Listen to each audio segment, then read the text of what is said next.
Hi there, my name is Tuan Win. I'm a UK-based photographer living along the Kent coastline. It's been 6 months since I last did my previous two YouTube tutorials. I'm hoping to make up for some lost time today. Thank you very much for everyone that's commented on my previous post and have asked for me to make a tutorial on black and white landscape conversion. So here it is. What we're going to do is going to look at converting this long exposure image into black and white. This image was taken a couple of months ago when I visited the wonderful North Wales, and I specifically went there to a fantastic camera store called Cambrian Photography, where I bought this excellent Fuji lens, the 10 to 24 millimeter. I had been waiting for this lens for a long time, and I couldn't wait to pick it up. On the way home, we stopped off at this mountain range for a late night rest, and I saw how the clouds were moving and how they were coming down the mountain range. So I took the opportunity to set up my tripods and the wonderful Fujifilm X-T1 and set up this shot. I previously used a Nikon D800, and I still do, but I find that more and more I have started to use the wonderful Fujifilm X-T1 camera due to the fact that it's light, being a mirrorless, small, and I can carry it with me on most days, and I'm finding that I'm taking much more photographs with it. So without further ado, we will move into how we convert this image into black and white.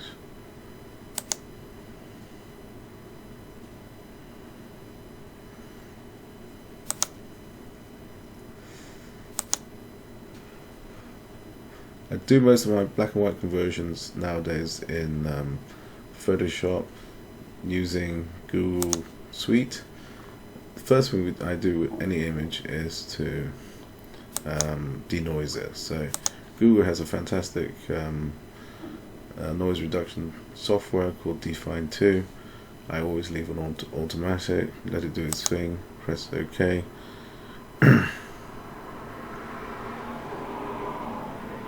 Okay, once we've done that, we will go straight into Silver FX Pro 2, which is the main reason why I got this software suite.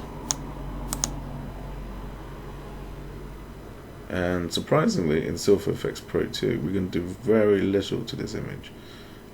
We'll keep it on neutral and add a little bit of black to it, not too much, because we're going to do our main processing outside of this, and in Photoshop itself a little bit more structure in the shadows and midtone.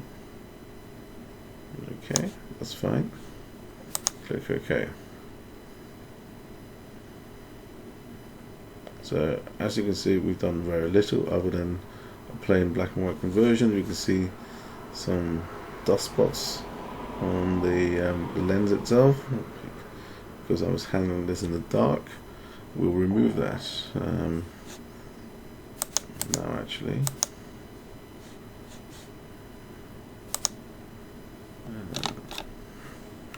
there's one up here.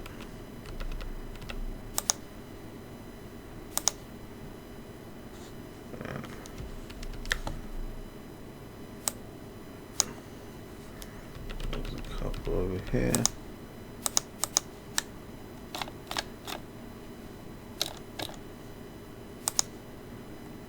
Okay.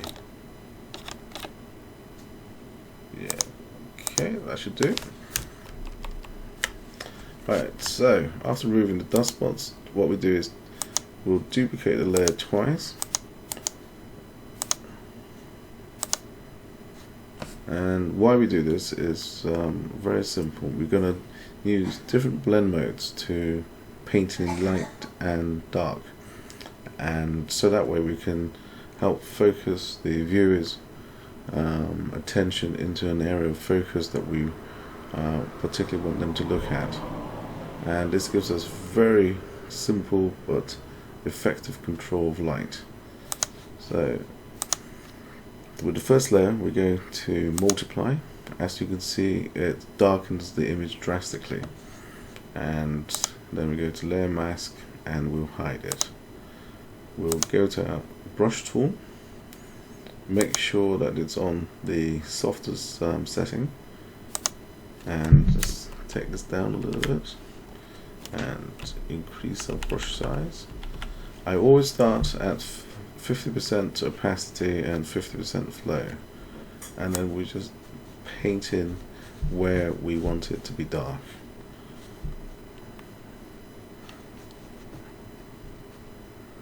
As you can see, it adds a lot more drama to an image. Not quite there. You go backwards, all around there, and then if we zoom in,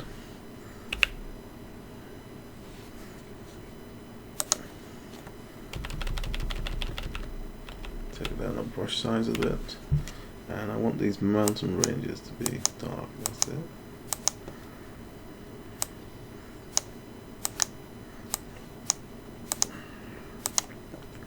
As you can see, it's very easy to control the lighting.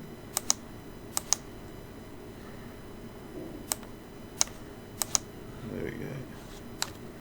And if you want to go backwards, you can always dampen it down. And here as well.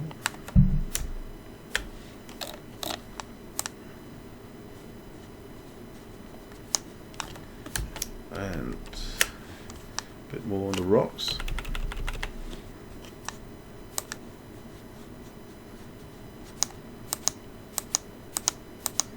Okay, so there's been a big difference between our straight conversion and then our painted.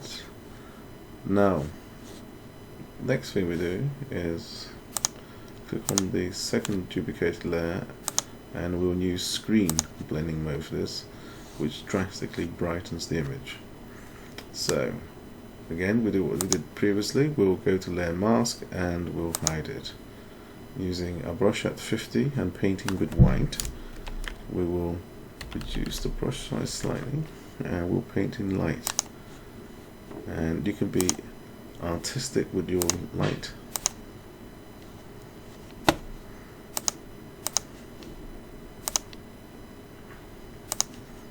As you can see, you can easily shape light.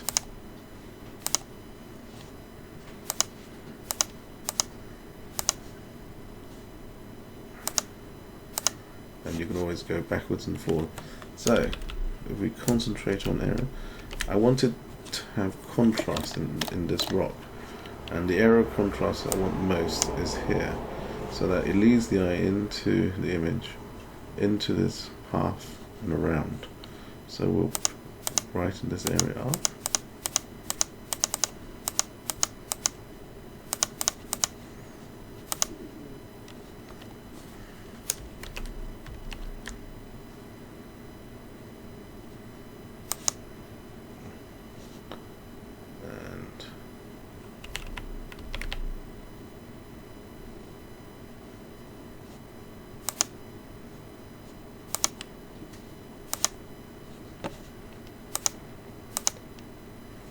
Okay,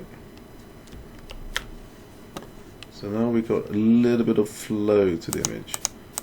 So now conversely, where we've painted light, we want the surrounding area to have a little bit more definition, a little bit more darkness to it, so it can contrast, so that the view can see where they're going. Because the human eye likes to concentrate on areas of contrast, and we do the same to this path here. So these areas act as our leading line.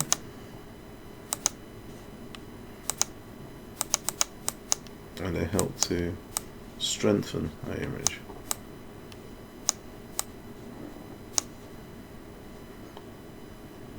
So let's have a look at what we've done. So we've gone from a pretty flat image. If you had just done a straight conversion, yeah, it's relatively pleasing, but it's not a strong image. The viewer doesn't know where they're starting and what they're meant to be focusing on. Then we added darkness to the image, starting to define the mountain range, and then we've added light. And now the viewer can see that they can either come into the image through this way, or they led through here, and then through the mist and cloud and up. And that's the path that we want them to travel on. So we're going to paint this area here a little bit lighter. So we'll take down the opacity to about 20. And roughly the same kind of flow. And we'll just paint on. Oops.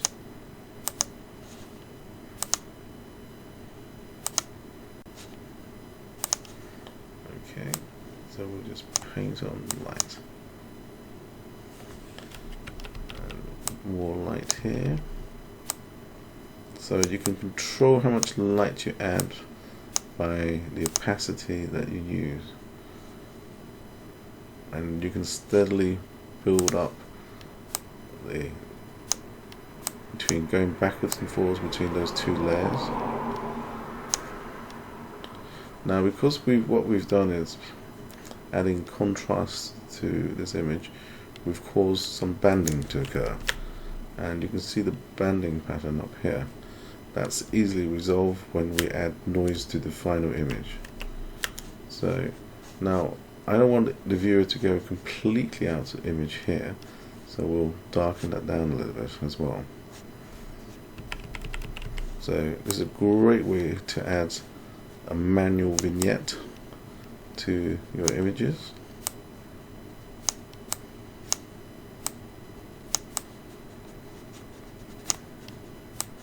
Okay, so I've done this quite quickly, but I hope that you can see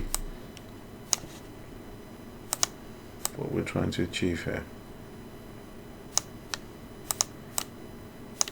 A bit more here.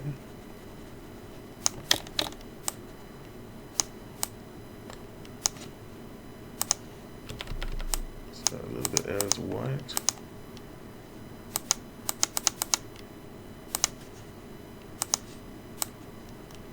And then with a contrast around that. So it gives this rock a little bit more definition. It gives it a bit more depth. And you can be as artistic as much as you want with this. It's a very powerful way of doing things. So I think we're quite happy with that. And so Control Alt Shift E to combine all those layers and